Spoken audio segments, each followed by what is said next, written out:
it's Fionna Gossling from Royal LePage, and I'm back to talk to you about what happened in the Oakville real estate market in March 2019. So as you can see from this slide, things are pretty much holding steady from March 2019 versus March 2018. This month we had 293 sales versus 290 in March 2018. So we're up 1%, but it's pretty steady. And that's showing good signs of the market holding. You can see we had slightly fewer listings to choose from this year over last year. And if you're a seller, that's quite a good thing because there's less competition out there for you this year. Our total months of inventory are 2.9. And as you'll know if you watch these, that it does make a difference if you're looking at houses or townhouses or condos, but on average our months of inventory are only 2.9, which is still a seller's market, and our average sale price has held firm at or March average sale price has held firm at just over $1 million, and days on market are 29.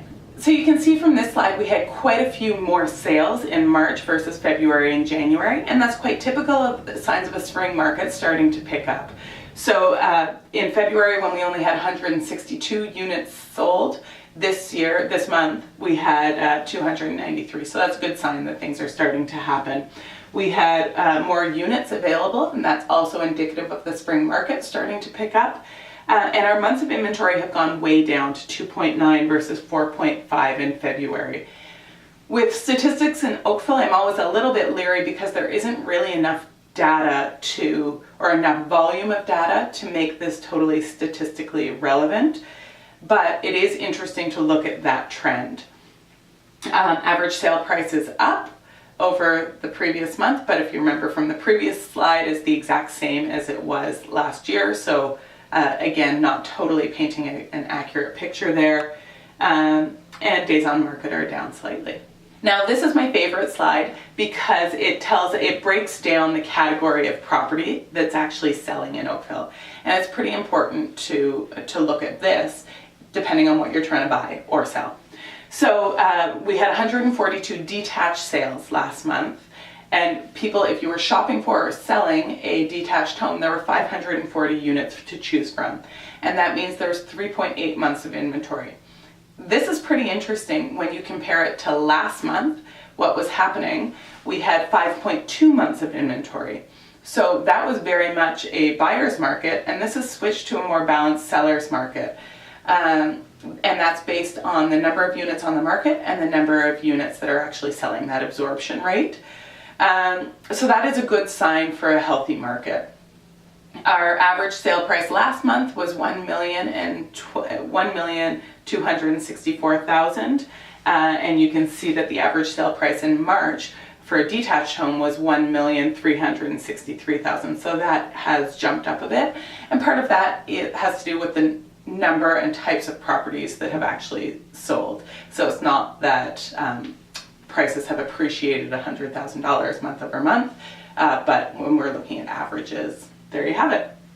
Townhouses are also interesting. There were quite a few more townhouses that sold this month over February. So we had 58 townhomes this month sell. Last month we only had 24 sell. The absorption rate last month in February was 4.5, and we're down to 2 months of inventory for townhouses.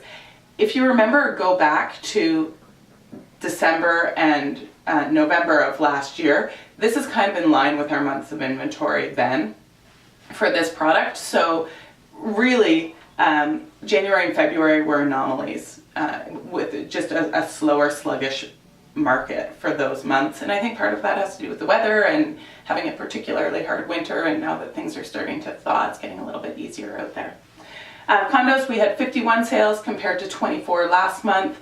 Months of inventory this month were 2.4 compared to 4.6 last month. So things are really improving on the real estate front, which is great.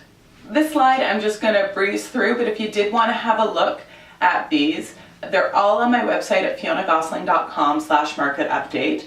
And why I think this slide is interesting is because it shows you the average sale price and the median sale price the average is the bars, and the median sale price is the line, of detached homes in Oakville 2017, 2018, and 2019. So if you remember back to 2017, that was at the height of the market, and really things peaked in February. March, things were still pretty insane, but starting to adjust ever so slightly. And then by the time the government intervened in April, they were already starting to come down. As you can see, May things started to go through, and then after that, things really dropped off. So then when you look at what happened in 2018 and 2019, that's really more valuable information for us. If we took 2017 and the latter part of 2016 right out of things, you would see an upward trend, or a modestly upward trend of pricing. So here's the detached. If you wanted to have a look at freehold townhouses, you can see this, follow along on the graph on my website there, and the same with condominiums.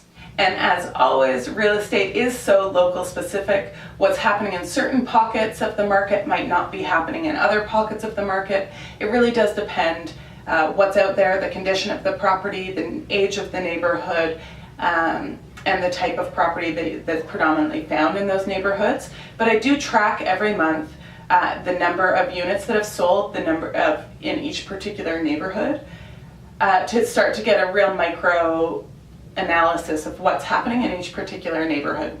So if you live in one of these or if you live in Oakville, or you're thinking about buying in Oakville and you want to get a sense of what's going on there, have a look at this slide.